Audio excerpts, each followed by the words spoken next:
guys, we are back. This is the Dana White Tuesday Night Contender Series preview on the Loudmouth MMA Podcast Network and the SureDog Radio Network. I am your host. I am Keith Shillan. I'm a writer for SureDog.com, also the executive producer of the Loudmouth MMA Podcast Network. We are on to week 3 of the Contender Series. This week is a really good lineup, some really exciting fights, some hard ones to pick. Last week was also some hard ones to pick. I went 3-2 in my predictions. The ones I got right, TJ Laramie was my lock. I got that one right. He beat Daniel Swan. He won by stoppage after the first round. In between the first and second round, Swan suffered like some kind of rib injury or stomach injury, was unable to continue. I also got Adrian Yanez, unbelievable knockout win over Brady Hung. He ended up getting himself a contract, and actually all 5 winners of this past week got themselves a contract. In the main event of the evening, Dustin Stolfus, he slammed Joseph Pfeiffer and causing his arm to dislocate. So I got those 3 right. So 2 I got wrong. I went with an upset in the opening fight. I picked Anthony Adams versus Impa Kasanganay. Anthony Adams looked really good in the first round. Won the first round. But unfortunately he started getting out wrestled, which was surprising. I actually thought he would have the wrestling advantage. He was unable to stop the takedowns and unable to get up from bottom from Kasanganay. Kasanganay already booked into a matchup this weekend.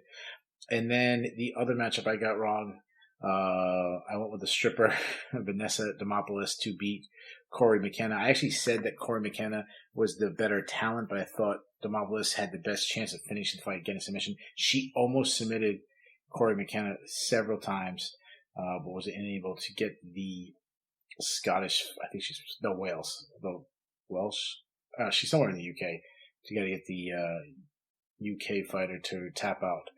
But McKenna was able to hold on. It was a really, really fun fight.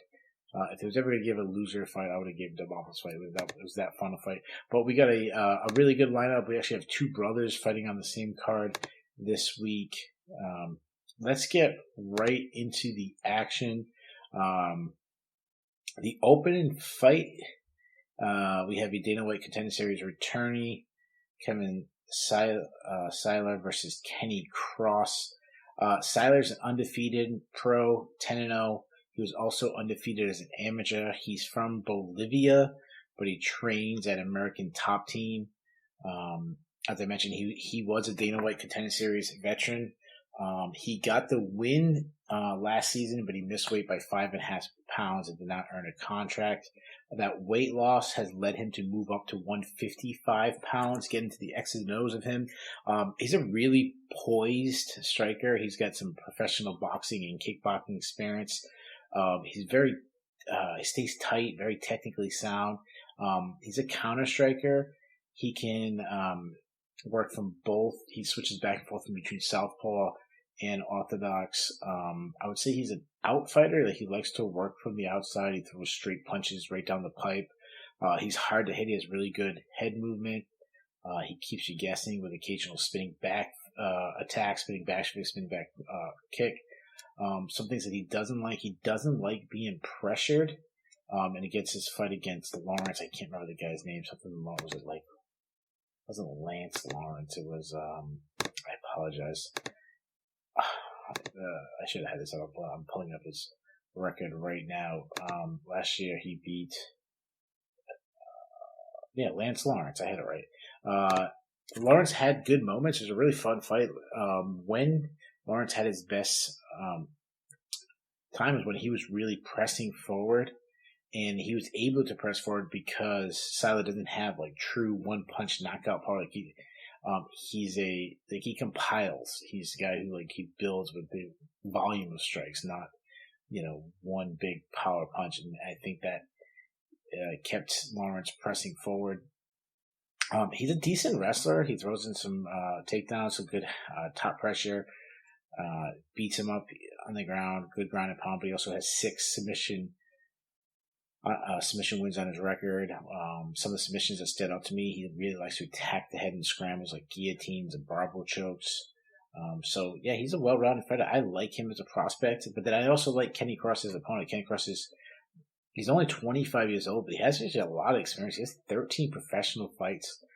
He trains out of the Michigan top team. He's on a 4-fight winning streak. He's a southpaw. I'd say the first thing that stood out to me is he's a good athlete. Like, he's fast.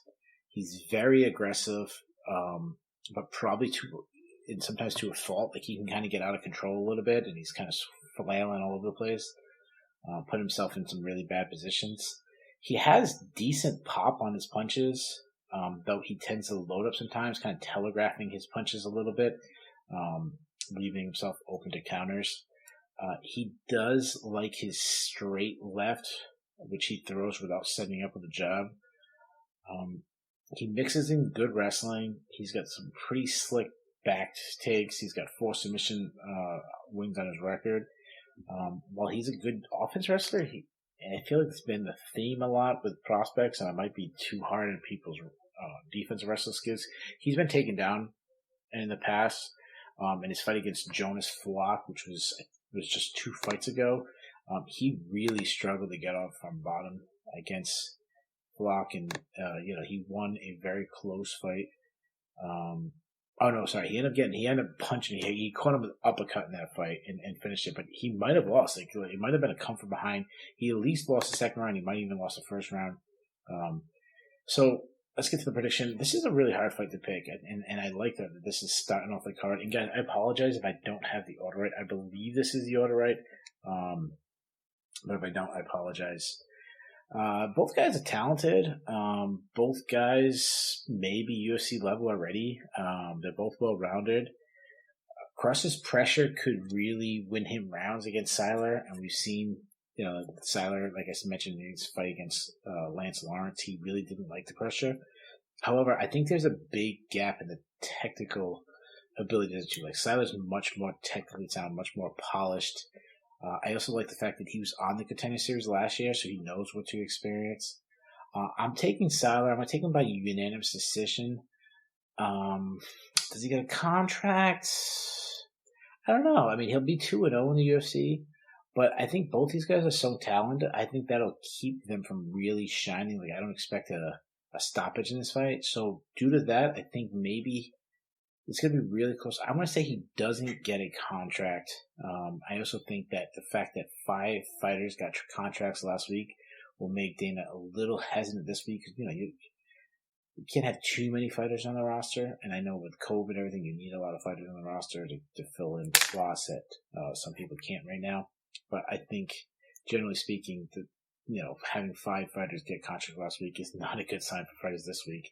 But moving on, speaking of another guy who's been on the Contender Series, actually won in the Contender Series, beat Greg Rebello, was also on the Ultimate Fighter season, and that's Josh Parisian. Josh Parisian is taking on Chad Johnson. We'll start with Parisian. Parisian's 6'4". He's a huge heavyweight. This guy has to cut. He has to cut weight to make the limit. He trains out of a Scorpion training team. He's kind of slow, pretty unathletic. He's kind of lumbering after his opponent. He kind of reminds me.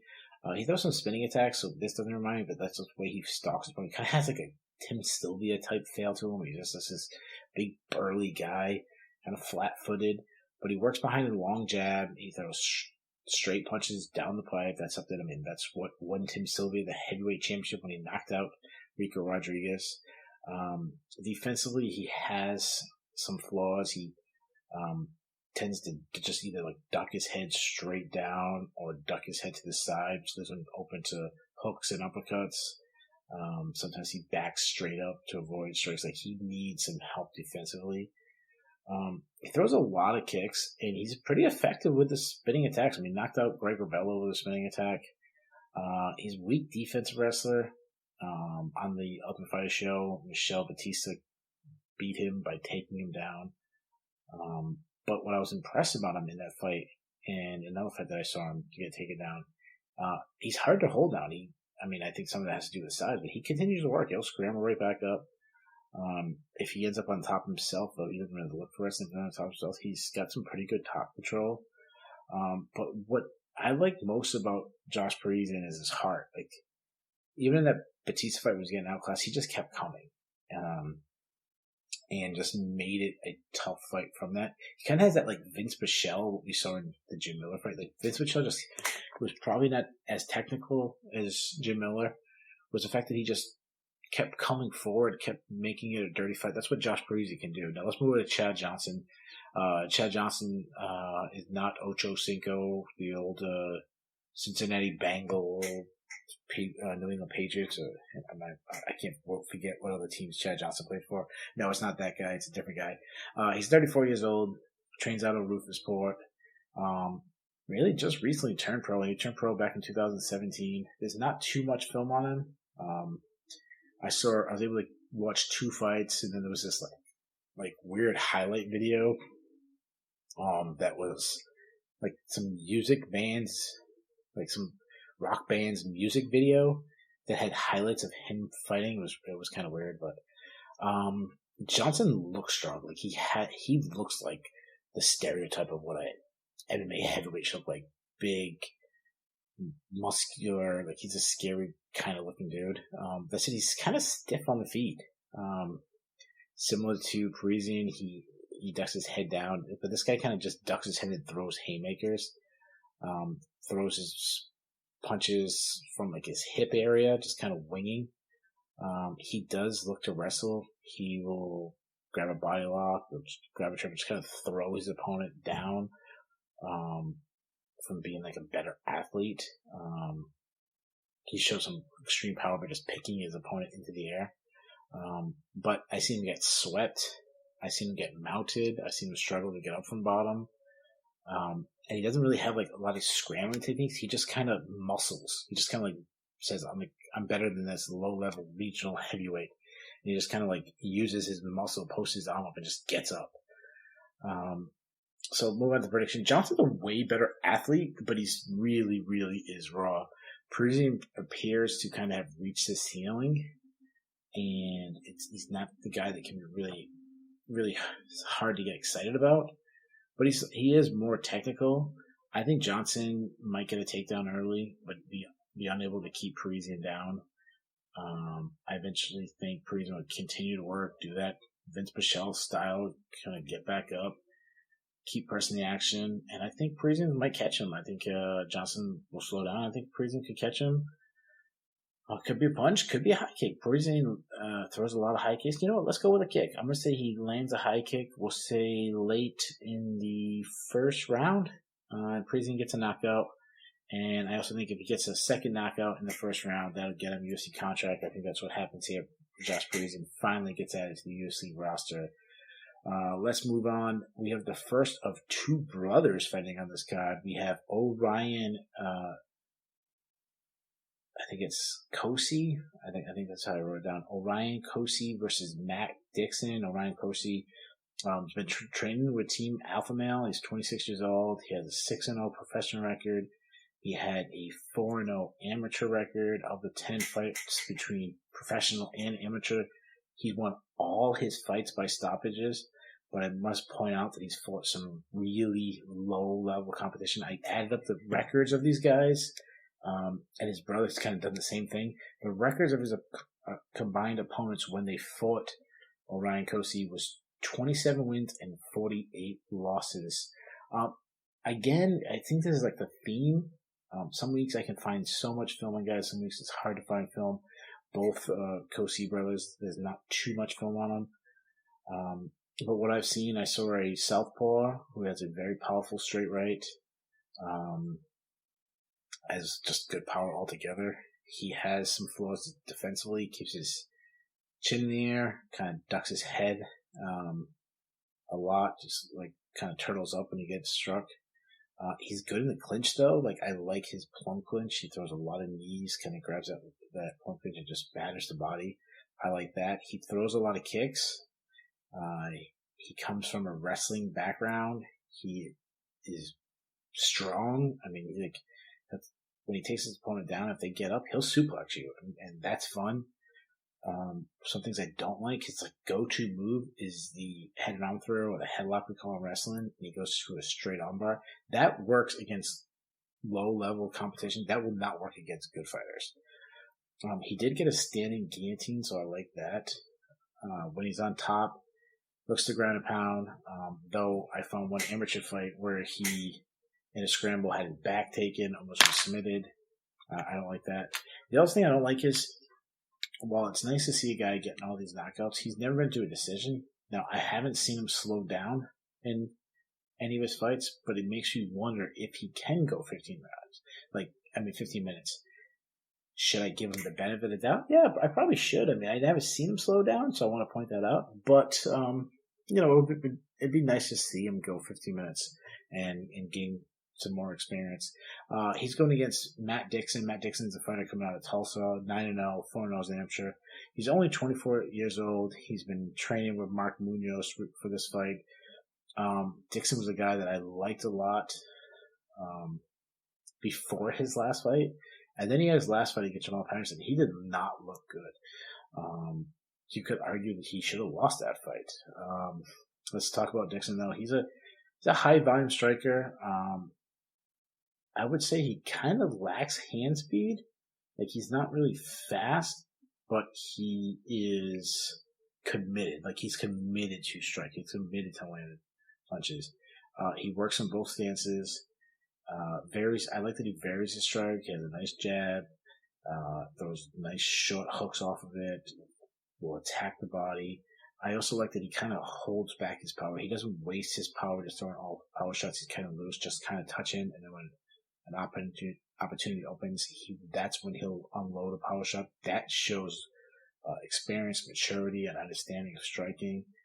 Got some nice calf kicks, but I don't like. He kind of lacks head movement. He squares up a lot, I should say. He'll lose his stance and square up, and that has led him to be rocked a lot in fights. Jamal Patterson landed some really good punches on him that almost put him out. I'd say he's a very good wrestler. He's got a nice blast elbow. He uses it, following up after, strikes he throws, kind of getting his opponent's hands high and then drops down. Or he'll get his opponent to kind of chase him and he uses it as a reactionary shot. Good ground and pound on top. Let's move on to the prediction. It's a really tough fight to call. A year ago, I would have felt pretty comfortable in taking Dixon, though he looked really bad in the last fight. That said, he has faced a much higher level competition, so due to that, I will take him to win. I'm just going to go with a split decision. I don't think it's going to be that good of a showing. He's probably the best prospect, or at least probably has the highest ceiling of any prospect on this show. And I really hope I've interviewed him in the past. He was a prospect of the league on the MMA Takeover. I like him. I think he can do well.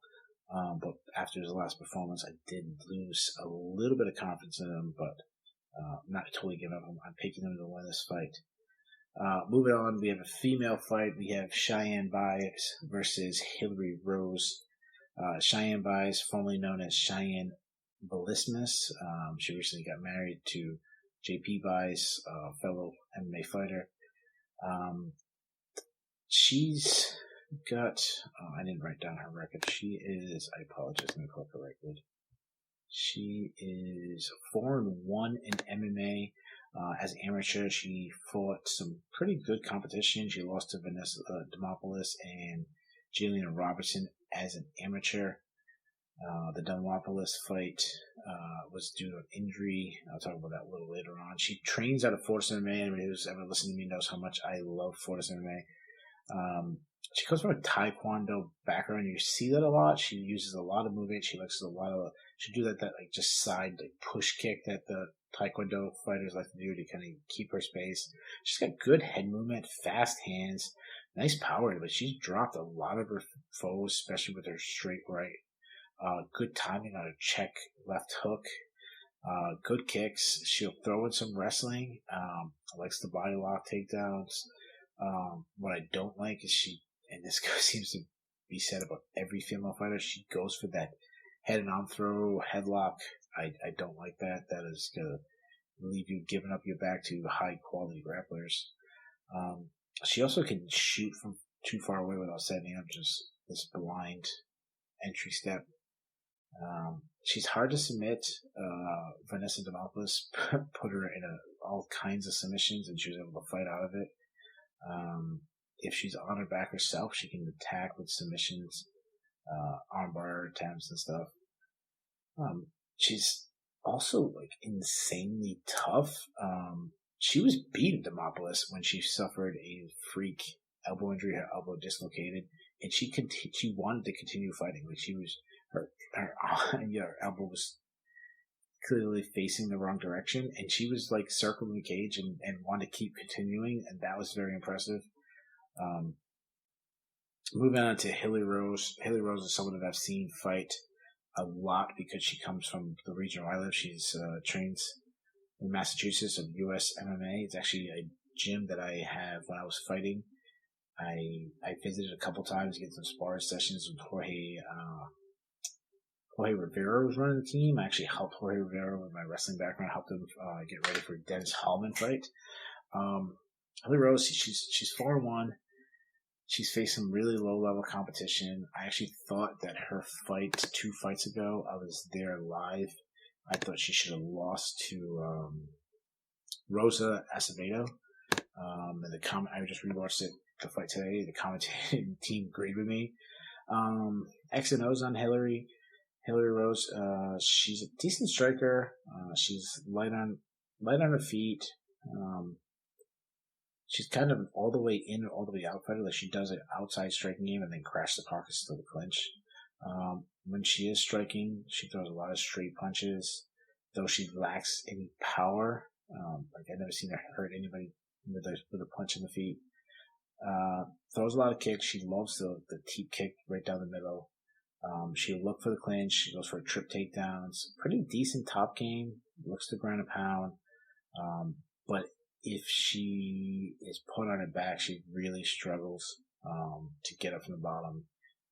Has a weak takedown defense. She doesn't really scramble. She more look like she does have good sweeps. That's usually her way of trying to get to her feet. But a lot of times she can just be held down. Prediction, I like Byers in this one. I think she's better than Rose everywhere. I'm fairly confident in this one. I've seen Rose fight a bunch of times, and every time I've seen her, I never viewed her as some special talent. I never viewed her as someone that would be fighting in the UFC. I think Byers is better everywhere, both on the feet and the ground. I expect her to win. It's women MMA, so I'll probably go with a decision, but I think it'll be enough. I think it'll be one-sided enough that Byers gets a UFC contract. I also want to note that this is my lock of the night. This is the fight I'm most confident in, so I'm taking Cheyenne Byers as my lock of the night. I still have my upset of the night left, which I guess I just kind of gave away. We have Victor Reina versus Luis Cosi. Reina is 11-4. He's also a Dana White Contender Series veteran. He fought last season, took a fight against Miguel Baez in just 1 week's notice, which he lost by decision. He's been fighting on Combates Americas circuit just before and after his Contender Series fight. He's a southpaw. He fights at a pretty high pace. He likes to blitz his opponent with wild kicks and punches. Though he lacks true one-punch power, his overhand left is his kind of go-to money. When he slows down, that's the punch that he lands often. When I say he crashes or he blitzes his opponent, he does a lot because he wants to get to the clinch. He uses striking to get there.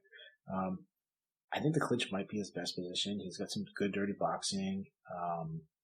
He also was willing to just press his opponent against the cage and just pummel and go chest to chest and just kind of drain out his opponent's energy. He's a little bit of a grinder. He will drop down on a takedown, though I'd say he's probably an average wrestler at best. He has no explosion. Not much of a submission threat, but he's got a pretty good submission defense. Like when Miguel Baez took his back, and he stayed very composed, worked his way out of the submission. He's also, the thing that's standing out, he's insanely tough. in that fight against Baez. Baez was destroying him, but he just kept coming. He was hurt to the body a bunch of times, and that's worrisome. But you can't really question his chin or his heart because he got hit by everything Baez and just kept fighting until the bell in the third round finally sounded. Louis C.K. Louis C.K. Jesus Christ! It's pretty late. It's 12:30 at night. Louis Kosi, he is 6-0. He has all stoppages, though, like his brother, he has faced low-level competition. Only one of his opponents had a winning record. He's a great, well, every week I say there's always one fighter that has not a lot of film, not too much film, and there's some film on him, but Louis Kosi, not too much film. Some of it, the lack of film for him is he gets a lot of quick stoppages. And I'm not saying bad stoppage. I mean, like, he's just puts his opponents away quickly. He looks like a really good athlete. He's very aggressive, very violent. He's got big power. He's got fast hands. He throws a high kick a lot. I love how he mixes in his kicks with his punching combinations. He comes from a wrestling background, though I didn't see much of his wrestling on film. The one time I did, he had some really brutal ground and pound. I'm worried about his cardio, like I said about his brother. When you get all those stoppages, cardio is going to be a question mark, especially because this guy throws hard. Prediction: this is a hard fight to pick. This is the closest on the betting lines. Reina is probably at best a UFC, like a low-level UFC talent. Like, he's not a guy who's going to ever crack the top 15. While Kosi, while he's fought really low-level competition, he's looked really good in that competition. I mean, he did what you're supposed to do when you face low-level competition. And that's destroy them. I mean, he's got an 18-second knockout. He's got another fight with an 8-second knockout. He's not, Hilly Rose facing low-level competition and squeaking out decisions and getting decisions in fights that some people thought she should have lost. No, he's knocking guys out. So he's a very slight underdog, but call this, I'm going straight from my gut. I'm going to go with Kosi.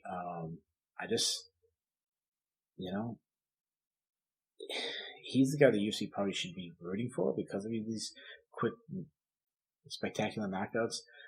So yeah, I'm going to go with gut call. I'm going to say he does it. I'm going to say he gets a first round knockout, and obviously if you got a first round knockout, you're going to get the contract. So these are my recaps. Let me just go over the fights, tell you who I had winning in the first fight. I got to pull it back up. I apologize. The first fight, I have Kevin Seiler beating out Kenny Cross. I got Josh Parisian beating Chad Johnson. I got Matt Dixon beating Orion Kosi. I have Cheyenne Baez beating Hilly Rose. And I have the Kosi family getting on the board, going 1-1 in the evening with Louis Kosi beating Victor Reina. I have Josh Parisian, I have Cheyenne Baez, and I have Louis Kosi getting UFC contracts. So those are my picks, guys. Message me. I'm on Twitter at Keith Shillan MMA. That's KeithShillan MMA. Hit me up on Twitter. Tell me who you guys are taking, and I'll be back next week reviewing the next 5 fights for Week 4 of the Contender Series. See you then.